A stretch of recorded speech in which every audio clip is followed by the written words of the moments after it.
Mesdames, Messieurs, bonjour et bienvenue sur notre chaîne YouTube. Ici nous vous donnons la clé, alors si vous êtes nouveau, abonnez-vous et cliquez sur la cloche de notification pour ne plus rien manquer. Cela fait, on peut commencer. Force anti-push de la CEDEAO, un projet monnaie, un projet au contour encore flou, mais surtout pas réaliste ni réalisable, estiment plusieurs analystes politiques interrogés.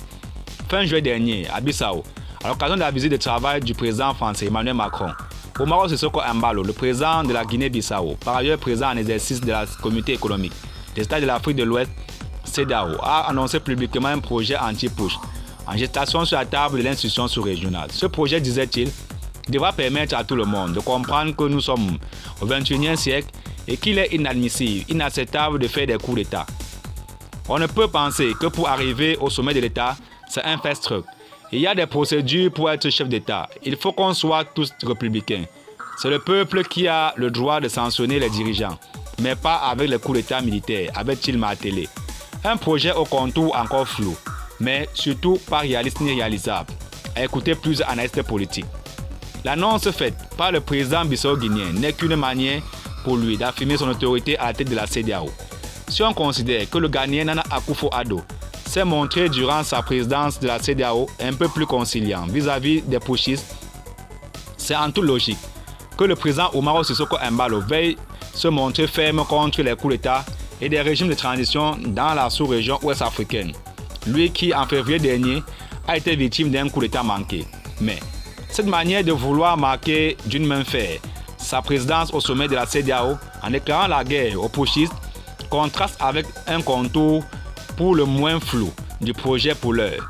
Rappel au passage, il existait déjà une force armée en attente de la CEDEAO qui s'appelle ECOMOG, créée en début des années 1990 et qui s'était engagée avec beaucoup de critiques en 1992 au Libéria et en Sierra Leone.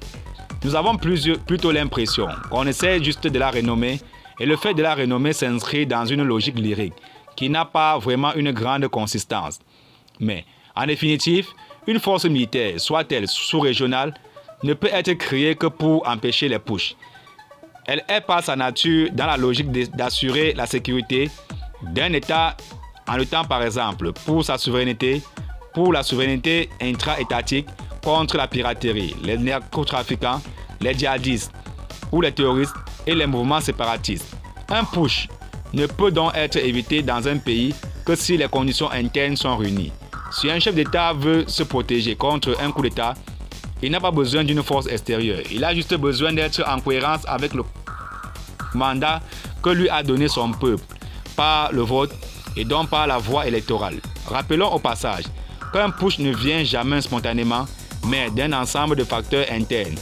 Une fragilité institutionnelle par exemple, une volonté de s'opposer à la corruption ou une volonté par des groupes armés, pas forcément terroristes, d'imposer leurs lois dans un pays. Au lieu de penser à la source qui conduit au coup d'État, Umaro Sissoko Embalo pense plutôt à la manière de rétablir des chefs d'État qui se seraient fait renverser dans l'exercice de leurs fonctions. Le président Sissoko passe à côté de l'essentiel. Des projets pareils ne font que confirmer ce que pense l'opinion publique, c'est-à-dire que la CEDEAO n'est en effet qu'un syndicat de chefs d'État qui a pour mission principale de voler au secours de ses membres en garantissant les avantages et intérêts des chefs d'État.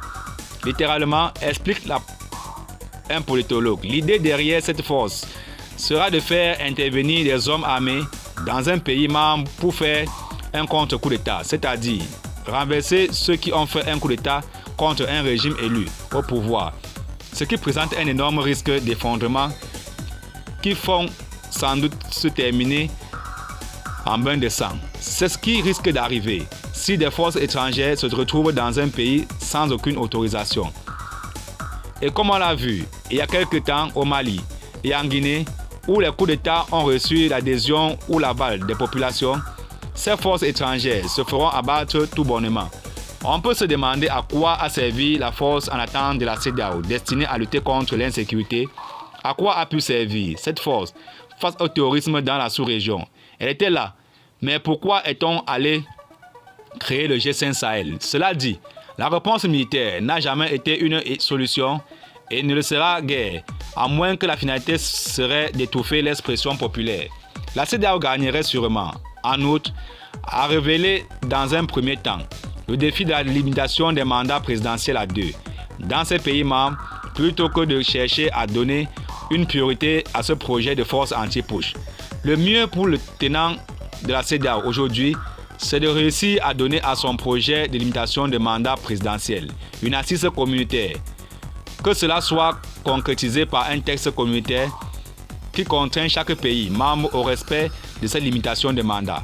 Au-delà de la question électorale, dans son ensemble présidentiel, législatif ou local, il faut que la communauté travaille à garantir la transparence, la fiabilité, la crédibilité et la sincérité des opérations de vote. Ce faisant, les vérités de coup d'État vont disparaître. Sinon, toute initiative, même militaire, ne servira à rien. Le doute plane quant à l'idée de la CEDEAO de mettre sur pied une force anti-push en Afrique de l'Ouest.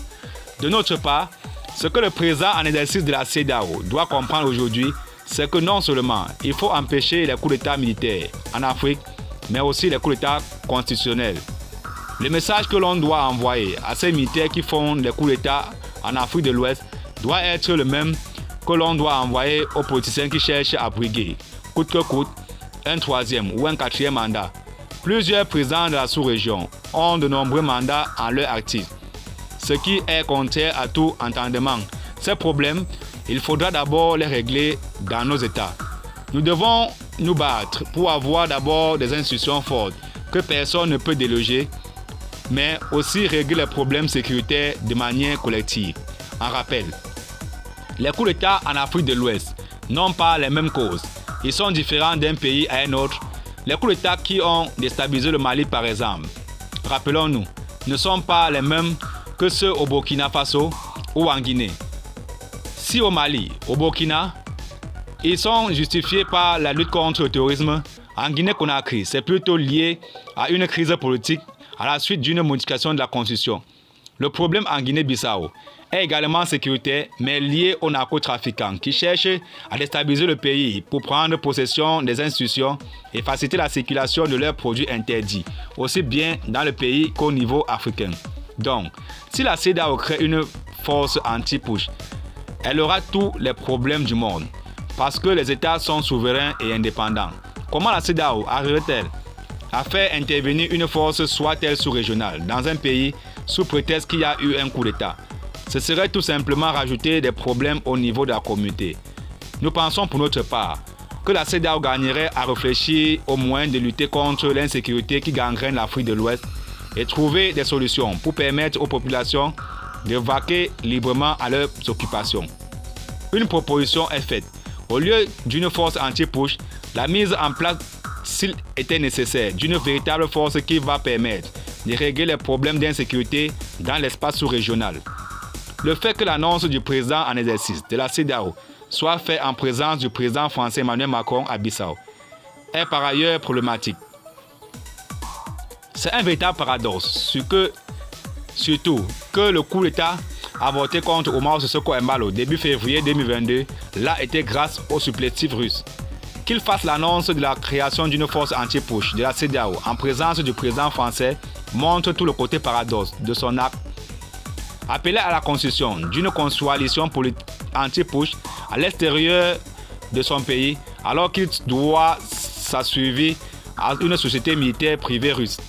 Accueillir le président Macron qui, dans ses 3 discours pendant sa tournée au Cameroun, au Bénin, en Guinée, n'a cessé de fustiger la Russie, alors que le président Sissoko Embalo est protégé d'une autorité publique par les Russes, est une façon de donner un gage à une forme de neutralité qui permet à la France de pouvoir venir en appui à cette soi-disant création d'une force anti-push. Le fait même que cette idée soit émise lors de la visite du président Emmanuel Macron rend la proposition de cette force anti-push de la CEDEAO discutable et la paternité même questionnable. Est-ce une proposition de Macron ou une idée des chefs d'État de la CEDEAO? Nous pensons pour notre part que le doute est là et au sein de l'opinion publique africaine qui de plus en plus devient hostile à la politique étrangère de l'Élysée. Cette idée ne peut pas prospérer parce qu'on va tout de suite l'attribuer à Macron tout comme on lui a attribué les sanctions de la CEDEAO contre le Mali. De toute évidence, cette idée de force anti-push semble être de Macron pour assurer un retour au chef d'État de la CEDEAO, l'appui et le soutien de la France. De toutes les façons, la France est actuellement en posture de résistance sur le continent africain, n'a pas toutes les cartes pour peser sur une éventuelle force armée ouest-africaine anti-push. L'offensive est plutôt du côté russe, avec la multiplication des accords de défense, une vingtaine, dont les plus récents concernent les pays de l'Afrique de l'Ouest, Mali, Mauritanie, Nigeria.